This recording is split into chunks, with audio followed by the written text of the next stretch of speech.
אורית, תגידי לי, דור שני לשואה זה כמעט קלישה. בשביל מה צריך עוד ארגון של דור שני לשואה? אם אנחנו, דור שני, לא נרים את המקום הזה ולא נספר שהייתה שואה ומהי השואה, ולא יקרה שאני נכנסת לחנות לעיצוב מטבחים ואני מראה למוכרת או למעצבת תוכנית של מטבח שאני רוצה לעשות, והיא תגיד לי, מה זה? זה שואה. כשאני שומעת את הדברים האלה, אני מתחלחלת. שלא נדבר על זה שמוציאים את זה מתוכנית הלימודים עכשיו. חייבים לא לאבד את הפרק הזה בהיסטוריה. ואם אנחנו לא נספר אותו, ספרו אותו בשמנו וזה לא יהיה אותו דבר. על מה את צריכה לענות כשואה בתוכך? איפה השואה בתוכך? השואה בתוכי מלווה אותי מילדות. סיפרו לנו הרבה מאוד, אבל הדמיון שלי הפליג למקומות של מה לא מספרים. יש משהו בפייטריות, בהישרדות, בלא להישאב לקושי, לא להישאב לכתופת, לא להישאב לאחור, וזה גם מה שאני באה ונותנת כמי שמובילה את הפרויקט הזה. כמה יש לך היום? בקבוצה, בפייסבוק, יש 3,000 פלוס. תוך כמה זמן? שנה. מדהים. כולם דור שני.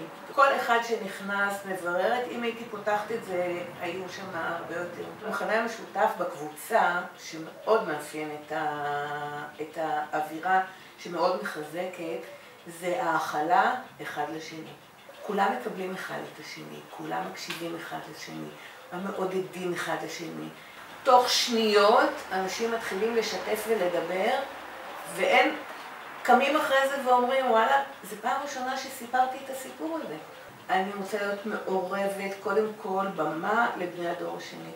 על כל צרכם, אנחנו עושים מפגשים, סדנאות, ובמקום הזה של לאבד את זה בעין ולא לאבד את זה. אנחנו דור ראשון שמספר את הדור הראשון, כי אם אנחנו לא נעביר את מה שאנחנו חווינו, זה יתמוסס. יש לי כל מסוגי מפגשים. יש מפגש שהוא חד פעמי, ואז אני מזמינה ובא כל אחד. יש מפגשים אחרים, סדנאות ארוכות טווח וכל מיני כאלה. במפגשים האלה אנשים יושבים ומתחילים לדבר, וכל אחד רוצה את כל השעה, שעתיים, 3 האלה לעצמו. לפעמים יש מפגשים שאנחנו לא קמים, אין הפסקה. יושבים 10, 15, 20 איש, 25 איש, ואין הפסקה לכוס קפה אפילו, מרוב שאנשים צמאים לדבר ואחרים מקשיבים ולא רוצים להפריע וכו'. עכשיו את מדברת הרבה במושגים של חזון ושל שליחות ושל הכלה, של קבלה, של שיתוף.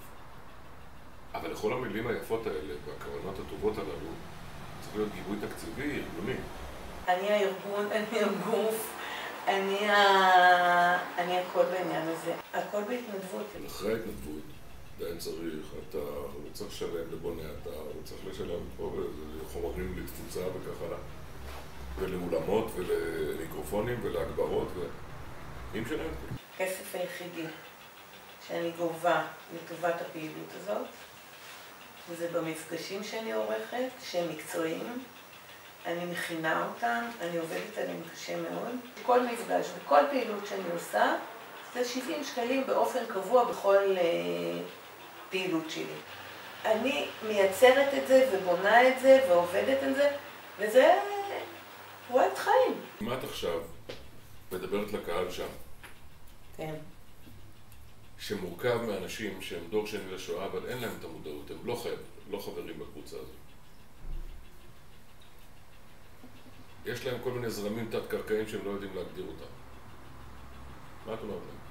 קודם כל אני מזמינה אתכם לדף הפייסבוק, כי אתם תרגישו שתומכים בכם, שאתם פתאום יכולים לדבר על דברים שהם לא חייבים להיות נוקשים ולא חייבים לנפנף במסכנות של דור שני. יש לנו חוויות משותפות ואנחנו רוצים לחלוק אותם אחד עם השני. אני מזמינה את כל אלה שהם פועלים בכל תחום אפשרי, מיצירה ואומנות וחינוך, you name it. מה שאתם יודעים ועושים, תתקשרו אליי, 0528-59-1159.